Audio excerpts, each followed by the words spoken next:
Okay, Assalamualaikum warahmatullahi wabarakatuh. Sebelum kita sambung kepada subtopik 7.2, cikgu nak tunjukkan kepada kamu uh, cara untuk kita lukis garisan sinar. Jika ada soalan nanti meminta kamu untuk melukis garisan sinar, Contoh soalannya ada pada soalan nombor 3 ni, yang telah pun cikgu sebutkan kepada kamu tadi. Soalan nombor 3 ni, kita ada objek, kedudukan objek dan jenis kanta. Objek pada F dari kanta cembung. Jadi kita nak tahu apakah ciri image dia. Jadi untuk kita tahu di mana benda, memang benda ni kalau kita hafal pun boleh, tapi hafal ni tak praktikal lah. Sebabnya kalau kita tahu melukis garisan sinar, rajah sinar, maka lebih baik untuk kita lah. Okay. Jadi apa yang kita perlukan, biasanya kita akan gunakan kertas kajang, ataupun kita lebih tepat lagi kita gunakan kertas kraft. Jadi kita perlukan yang pertamanya, kalau kamu perlukan pensel yang tajam. Jadi sebab saya gunakan whiteboard, saya tak gunakanlah pensel, saya gunakan marker ni. Jadi kita kena ada pensel yang tajam. Pensel yang tajam ni adalah penting untuk kita dapat garisan sinar yang tepat, dan juga kita dapat kedudukan image yang tepat. Kalau kita gunakan pensel yang tak tajam, maka jarak image, size image juga akan dipengaruhi lah oleh pensel yang tumpul, sebabnya dia akan menghasilkan garisan yang lebih tebal. Okey, yang kedua yang kita perlukan adalah pembaris yang sempurna lah, bukan pembaris yang OKU, pembaris yang rosak-rosak dah tak nak lah, kita gunakan yang masih lagi sempurna. Dan kalau dalam peperiksaan, kalau dia minta kamu melukisnya, kamu akan diberikan kertas graf, ataupun kamu diberikan, memang dah ada pada soalan struktur contohnya. Jadi itu kamu kena binakan pada kertas soalan lah. Jadi kita ambil yang pertama. Yang pertama tu dia kata, soalan yang pertama tu sebagai contohnya, jika objek pada F dari kata cembung. Jadi objek pada F, so F salah. Okey, jadi cikgu akan tunjukkan kepada kamu cara untuk melukiskan garisan sinar tersebut. Okey, jadi yang pertama, kamu binakan dulu paksi utama. Jadi gunakan pembaris, binakan paksi utama. Jadi adjust dulu mikrofon ini. Okey, jadi kita binakan paksi utama menggunakan pembaris. Kalau pada kertas graf atau kertas kajang, kita kena gunakan sepenuhnya lah permukaan kertas graf tersebut. Jadi binakan dulu paksi utama yang lurus. Ini yang pertama. Kemudian kita nak lebih tepat, kita ukurlah berapa panjang paksi utama yang telah pun kita bina. Contoh di sini 15, cikgu buat 15 cm, tambah lagi dengan 5, cikgu buat 20 ya. Okay. Jadi kita ada paksi utama yang cikgu bina ni 20 cm. Okey, kemudian kita bahagi dua kan, kita punya paksi utama ini. Jadi kalau 20 bahagi 2, kita akan dapat 10 kan. Okay. Dan di tengah-tengahnya kita akan binakan garisan berserenjang dengannya, yang akan kita gunakan untuk mewakili garisan tengah bagi kanta.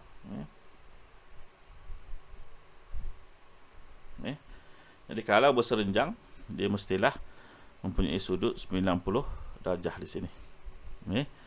Kalau bukan 90 darjah terbentuk, maka itu bukan garisan serenjang. Jadi di sini kita boleh binakan kita punya bentuk kanta cembung lah.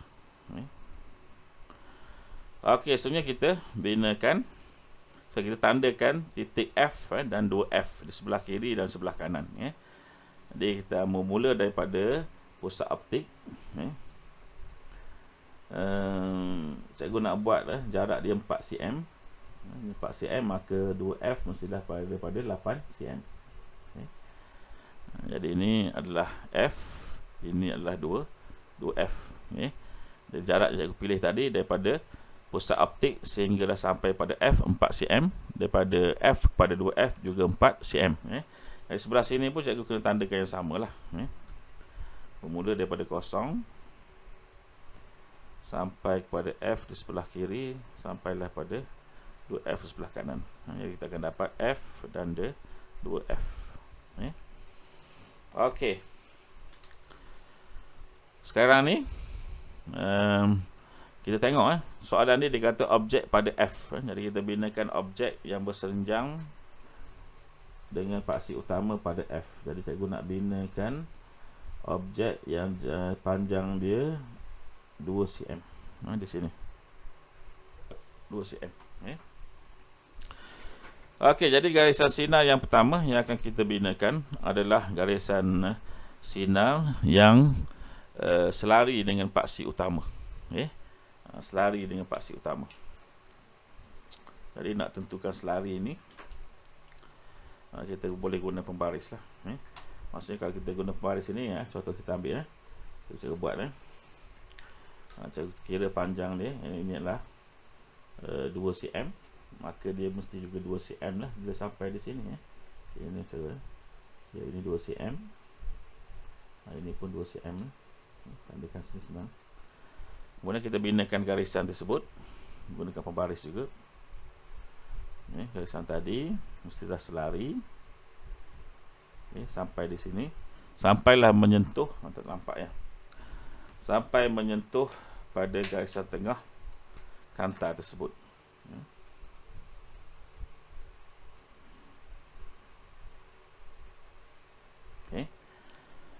Jadi kita letakkan satu kepada anak panah. Jadi untuk kanta cembung, bila sampai ke tengah garisan tengah kanta tadi, ianya akan dibiaskan masuk ke F. Jadi kita letakkan pembaris kita melalui F, kemudian kita sambung. Maka kita binakan satu kepala anak panah sebab dia telah menukar arah. Jadi itu adalah garisan sinar yang pertama. Garisan sinar yang kedua adalah daripada puncak kepada objek tadi dan bersentuhan. Mesti bersentuhan, kalau tak bersentuhan salah lah. Puncaknya tu melalui pusat optik.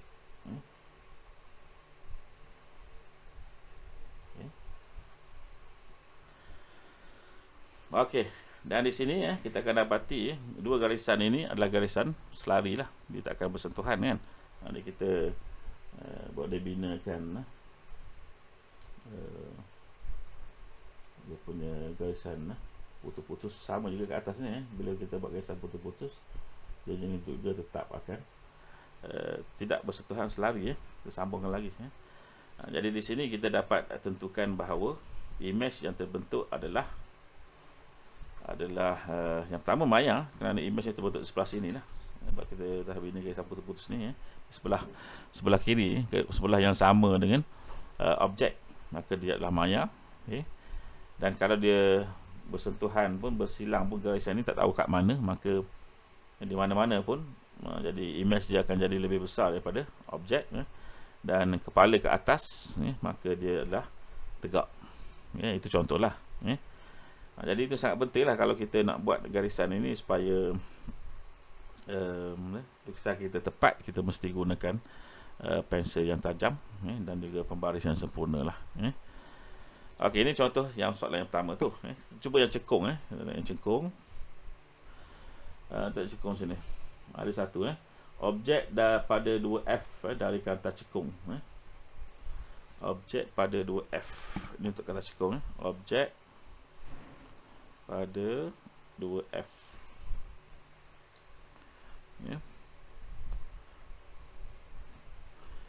Jadi kita padamkan kita punya lukisan tadi, dah selesai tadi.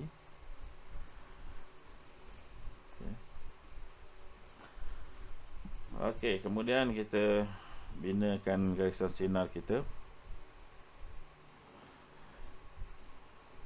Kita binakan paksi utama dahulu. Wajib kita bina paksi utama dahulu sebelum kita buat pembarisnya. Okey, jadi kita binakan paksi utama. Cikgu nak buat paksi utama ni 20 cm. Jadi gunakan pembaris 10,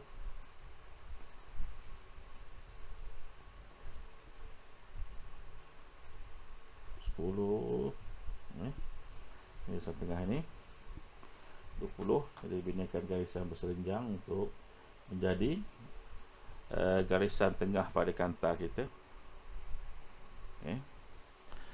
Kemudian binakan kanta kita, kanta cekung. Ini.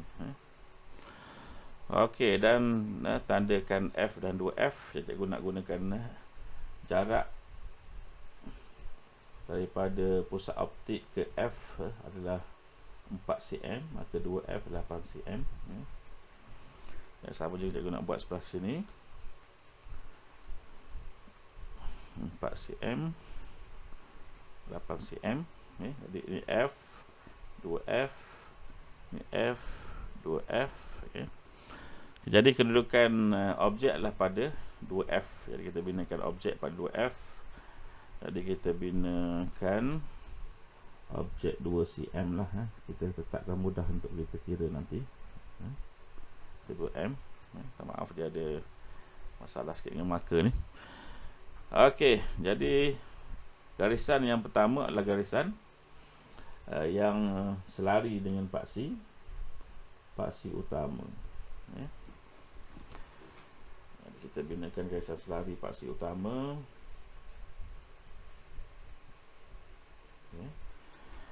Okey, bila sampai paksi utama dia akan dicapahkan, tapi kita tak tahu ke mana, maka kita binakan dulu garisan maya dia yang sepatutnya melalui F pada sebelah kiri lah. Kita setkan kita punya pembaris.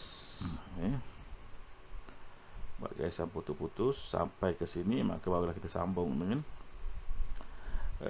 garisan tersebut. Jadi kita perlukan dua kepala nak panah sebab dia telah menukar arah. Kemudian kita binakan garisan daripada puncak kepada objek tadi melalui pusat optik yang tidak akan dibiaskan. Okey, jadi dia bersilang di sini. Jadi di sini tempat persilangan kita binakan kepala anak panah, guna pembaris. Kita sambung sampailah bersentuhan dengan paksi utama secara berserenjang. Dan sebab itu cakap bila kita melukis ni perlukan pensel tajam. Di sini tak jelas, tak jelas lah cikgu lukis sebab cikgu gunakan marker yang matanya tebal. Jadi di sinilah tempat terbentuknya image. Jadi kalau soalan tadi dia tanya di manakah, apakah sifat kan, apakah sifat ciri-ciri image di sini kata cikgu tadi. Ciri-ciri image. Jadi image terbentuk di antara pusat optik dengan F. Ini image.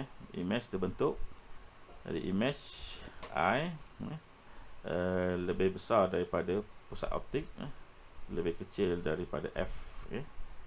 Di tempat kedudukan dia lah untuk F. Dan sifat dia yang pertama kepala ke atas, maka dia sifat yang pertama adalah maya ataupun nyata kan. Jadi dia berada pada sebelah yang sama dengan objek, maka dia bersifat saya cikgu besarkan, tak nampak dah.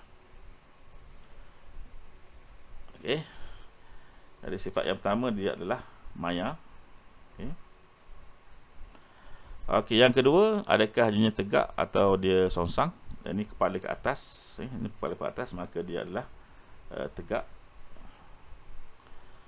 Dan yang ketiga, size image, adakah lebih besar atau lebih kecil atau sama dengan objek? Maka ini image, ini objek, maka image lebih kecil dari objek.